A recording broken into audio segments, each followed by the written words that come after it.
നമ്മൾ മൊത്തം എത്ര റാങ്ക് ലിസ്റ്റ് വന്നിട്ടുണ്ട് സഹകാരി വന്നതിന് ശേഷം? 6 റാങ്ക് ലിസ്റ്റിൽ വന്നിട്ടുള്ളതാണ്. അപ്പോൾ 6 സഹകാരി എന്നാണ് വന്നിട്ടുള്ളത്. അന്ന് എനിക്ക് ഇത് ചേർന്നപ്പോൾ നല്ലോണം പഠിച്ച് നല്ല റാങ്കോടെ വരണമെന്ന് ആഗ്രഹം ഉണ്ടായിരുന്നു. അങ്ങനെ നല്ലോണം വർക്ക് ചെയ്ത് പിന്നെ കുറേ എക്സാംസും, അത് അടിപൊളി ബാച്ചായിരുന്നു ജൂനിയർ അക്കൗണ്ടിൻ്റെ. കാരണം പറയാതിരിക്കാൻ വയ്യ, മെൻറ്റർ ആണെങ്കിലും നമുക്ക് കുറേ exams, weekly exam, daily exam, കുറേ ക്ലാസ്സസ്, നല്ല അടിപൊളി ബാച്ചായിരുന്നു.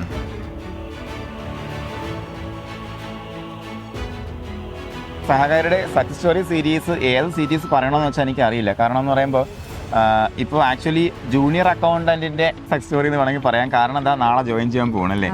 സഹകാരിയുടെ ആദ്യമായിട്ട് സഹകാരിയിലേക്ക് ഇദ്ദേഹം വരുന്നത് നമ്മുടെ ജൂനിയർ അക്കൗണ്ടൻറ്റ് പരീക്ഷയ്ക്ക് പ്രിപ്പയർ ചെയ്യാൻ വേണ്ടിയിട്ടാണ്. അപ്പോൾ അതിനുശേഷം നിങ്ങൾ കേരള ബാങ്കിൻ്റെ 11ാം റാങ്കിൻ്റെ സ്റ്റോറി നിങ്ങൾ കണ്ടിട്ടുണ്ടായിരിക്കും. അന്നേ നമ്മൾ പറഞ്ഞാണ് ഒരു വര കൂടി വരേണ്ടി വരും എന്നുള്ള കാര്യത്തിൽ. അപ്പോൾ അപ്പോഴത്തേക്ക് നമ്മൾ JC-യുടെ റാങ്ക് ലിസ്റ്റ് വരുന്നത്. JC-യിൽ എത്ര റാങ്ക് പോലെ? 78. അപ്പോൾ നിങ്ങൾ എക്സലൻസിലേക്ക് ഉയരാൻ തയ്യാറായി കഴിഞ്ഞാൽ, ശ്രദ്ധിക്കുക, എക്സലൻസിലേക്ക് നിങ്ങൾ ഉയരാൻ തയ്യാറായി കഴിഞ്ഞാൽ നിങ്ങൾക്ക് എഴുതുന്ന എല്ലാ പരീക്ഷയിലും റാങ്ക് ലിസ്റ്റ് ഉണ്ടായിരിക്കും.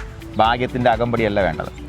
അപ്പോൾ നമ്മളിപ്പോൾ നിലവിൽ ഈ സ്റ്റോറിയിൽ ഇപ്പോൾ എന്ത് പറയണമെന്ന് ചോദിക്കാൻ എനിക്ക് അറിയില്ല. നമ്മൾ മൊത്തം എത്ര റാങ്ക് ലിസ്റ്റ് വന്നിട്ടുണ്ട് സഹകാരി വന്നതിന് ശേഷം? 6 റാങ്ക് ലിസ്റ്റിൽ വന്നിട്ടുണ്ടെന്നുള്ളതാണ്. അപ്പോൾ 6 സഹകാരി എന്നാണ് വന്നിട്ടുള്ളത്. അപ്പോൾ നമ്മൾ ആദ്യം എഴുതിയ പരീക്ഷയിൽ ഇപ്പോൾ അഡ്വൈസ് ലേറ്റായി അല്ലേ? സ്ഥാപനത്തിലേക്കാണ് ജൂനിയർ അക്കൗണ്ടന്റ്? ഇപ്പം SC/ST കോർപ്പറേഷനിലേക്ക്. ഓക്കെ. അപ്പോൾ അതിൽ അഡ്വൈസ് എത്തി നിൽക്കുകയാണ്. അപ്പോൾ അപ്പോയിൻമെന്റ് ഓർഡറും കൈ കിട്ടി. ശരിക്കും നമ്മളിന്ന് വരുന്നതുകൊണ്ട് നാളത്തേക്ക് മാറ്റി വെച്ചാണല്ലേ? ശരിക്കും ഇന്നലെ തന്നെ ജോയിൻ ചെയ്യേണ്ടത്, പക്ഷെ സാറിനെ കണ്ടിട്ട് നാളെ ജോയിൻ ചെയ്യാന്ന് വിചാരിച്ചു.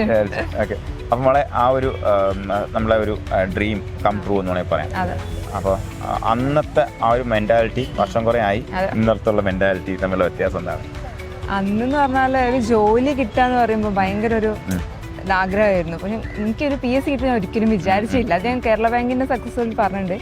അതായത് ഇപ്പം കല്യാണം കഴിഞ്ഞതിന് ശേഷം ഹസ്ബൻഡിൻ്റെ മോട്ടിവേഷനും എല്ലാം കൂടിയാണ് ഞാൻ ഇതിലേക്ക് ഇറങ്ങിയത്. കാരണം ഞാൻ 10 വരെ പഠിച്ചത് പുറത്തായിരുന്നു. അപ്പം മലയാളം അങ്ങനത്തെ PSC-നെ കുറിച്ച് ചിന്തിച്ചിട്ടേ ഇല്ല. അങ്ങനെ ഫസ്റ്റ് കോളേജായിട്ടാണ് എഴുതിയത്. അതിൽ 42 റാങ്ക് ഉണ്ട്. പക്ഷെ അതുവരെ ഫസ്റ്റ് റാങ്ക് പോലും പോയിട്ടില്ല. പിന്നെയാണ് ഈ ജൂനിയർ അക്കൗണ്ടൻറ്റ് സ്റ്റാർട്ട് ചെയ്യുന്നത്. അപ്പം ജസ്റ്റ് കോപ്പറേറ്റീവ് എക്സാം എഴുതാൻ പോകുമ്പം ഇങ്ങനെ സഹകാരിൻ്റെ ഒരു ബ്രോഷർ കണ്ടിട്ടാണ് സാറിനെ വിളിക്കുന്നത്. പിന്നെ യൂട്യൂബ് ക്ലാസ്സൊക്കെ കണ്ട് ഞാൻ ഇഷ്ടപ്പെട്ടിട്ട് ഞാൻ വിളിക്കുന്നത്. അങ്ങനെ അത് അക്കൗണ്ടിൽ ബാച്ചിലേക്ക് വന്നു.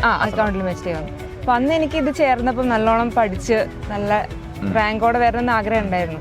അങ്ങനെ നല്ലോണം വർക്ക് ചെയ്ത് പിന്നെ കുറേ എക്സാംസും, അത് അടിപൊളി ബാച്ചായിരുന്നു ജൂനിയർ അക്കൗണ്ടിൻ്റെ. കാരണം പറയാതിരിക്കാൻ വയ്യ, മെൻറ്റർ ആണെങ്കിലും നമുക്ക് കുറേ exams, weekly exam, daily exam, കുറേ ക്ലാസ്സസ്, നല്ല അടിപൊളി ബാച്ചായിരുന്നു. അപ്പം കറക്റ്റായിട്ട് അന്ന് ഞാൻ ശരിക്കും BEd ചെയ്യായിരുന്നു. അപ്പോൾ BEd ചെയ്തതിൻ്റെ ഇടയിൽ നമ്മൾ ഫ്രീ ടൈം കിട്ടുമ്പോൾ നമ്മൾ മെറ്റീരിയൽ വായിക്കും, പ്രിപ്പയർ ചെയ്യും, അങ്ങനെയൊക്കെ നേടിയൊരു സംഭവമാണ്.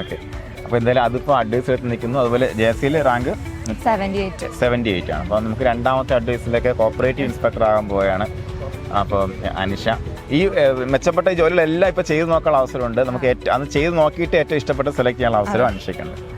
അപ്പോൾ നമ്മുടെ കുട്ടികൾക്ക് കൊടുക്കാനുള്ള മെസ്സേജ് ഒന്നും കൂടെ കൊടുത്തേ. മെസ്സേജ് കാര്യം എന്ന് പറയുമ്പോഴത്തേക്ക് അത് കൊടുക്കാൻ ഏറ്റവും അർഹയായിട്ടുള്ള ആളാണ് അനിഷ. കാരണം നമ്മൾ തൊട്ടതെല്ലാം നമ്മൾ മേടിച്ചുകൊണ്ടിരിക്കുന്ന ആളാണ്. ശരിക്കും ഞാൻ കേരള ബാങ്കിൽ പറഞ്ഞ പോലെ തന്നെയാണ്, നമുക്ക് ഹാർഡ് വർക്ക് തന്നെയാണ് ഇമ്പോർട്ടൻറ്റ്.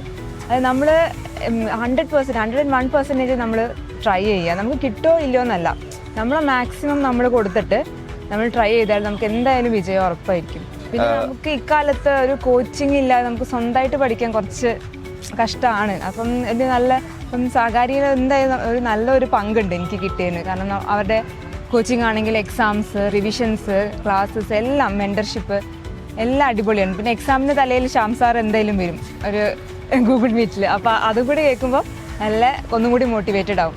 പിന്നെയെന്ന് പറഞ്ഞാൽ നമ്മൾ എക്സാം ഹാളിൽ പോകുമ്പം ഒരിക്കലും ടെൻഷൻ അടിക്കുക. ഞാൻ ഇതുവരെ ഒരു എക്സാം ഹാളിൽ എക്സാം എഴുതാൻ പോകുമ്പം ടെൻഷൻ അടിച്ചിട്ടേ ഇല്ലേ, കൂളായിട്ടാണ് പോയത്. കാരണം നമ്മൾ പഠിച്ചിട്ടുണ്ട്. അപ്പോൾ നമുക്ക് എഴുതാൻ പറ്റുന്നത് നമ്മൾ മാക്സിമം എഴുതുക. പിന്നെ ഒക്കെ പകുതി ദൈവത്തിൻ്റെ കയ്യിൽ നിന്നല്ല നമ്മൾ പറയുക. അപ്പം മാക്സിമം നമ്മൾ എഴുതുക, വേറെ ഒന്നും ചിന്തിക്കരുത്, നമുക്ക് അറിയുന്നതൊക്കെ നമ്മൾ അറ്റൻഡ് ചെയ്യുക. അപ്പോൾ അങ്ങനെയൊക്കെയാണ് എൻ്റെ ഒരു സ്ട്രാറ്റജി. പിന്നെ എക്സാമിൻ്റെ തലേ നമ്മൾ മാക്സിമം ഫ്രീ ആവാൻ ശ്രമിക്കുക. നമ്മളെപ്പോഴും പറഞ്ഞു കൂൾ ഓഫ് എന്ന് പറയുമ്പോഴത്തേക്ക് വളരെ ഇമ്പോർട്ടൻ്റ് ആണ്.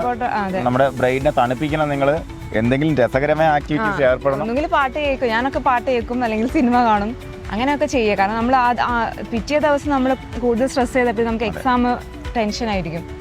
മാക്സിമം അങ്ങനെ ചെയ്യുന്നതാണ് ബെറ്റർ. പിന്നെ റിവിഷൻ, മെയിനായിട്ട് റിവിഷൻ തന്നെയാണ്. നമ്മളിപ്പോൾ ഒരു കാര്യം ഒരു ദിവസം പഠിച്ച് പിന്നെ 2 ദിവസം കഴിയുമ്പോൾ നമ്മൾ മറന്നു പോകും. അപ്പം കൂടുതലായിട്ട് ഇങ്ങനെ പിന്നെയും വായിച്ച് പഠിക്കുന്നതാണ് ബെറ്റർ. എനിക്ക് ചിലപ്പം ചില കാര്യങ്ങൾ നമുക്ക് അങ്ങനെ സ്ട്രൈക്ക് ചെയ്യില്ല, അപ്പോൾ ഞാൻ അങ്ങനെ എഴുതി പഠിക്കുക ചെയ്യുക. അങ്ങനെ റിവിഷനാണ് ഏറ്റവും ഇമ്പോർട്ടൻ്റ് ആയിട്ട് ചെയ്യുന്നത്. അപ്പോൾ എല്ലാവരും നന്നായിട്ട് വർക്ക് ചെയ്യുക. അപ്പോൾ ഈ പറഞ്ഞ കാര്യങ്ങളൊക്കെ നിങ്ങൾ കൃത്യമായിട്ട് ഫോളോ അപ്പ് ചെയ്യുക. എപ്പോഴാണോ നിങ്ങളുടെ മോട്ടിവേഷൻ പോകുന്നത് അപ്പോഴത്തേക്കും ഇവരുടെ സ്റ്റോറി എടുത്ത് കാണുക, ഇവരുടെ ആരുടെയെങ്കിലൊക്കെ സ്റ്റോറി എടുത്ത് കാണുക. ലൈഫിൽ ചേഞ്ച് ഉണ്ടാക്കുക. എല്ലാ ഉദ്യോഗാർത്ഥികൾക്കും വിജയാശംസകൾ. കോഴിക്കോട് നിന്നും അനീഷയോടൊപ്പം. Thank you.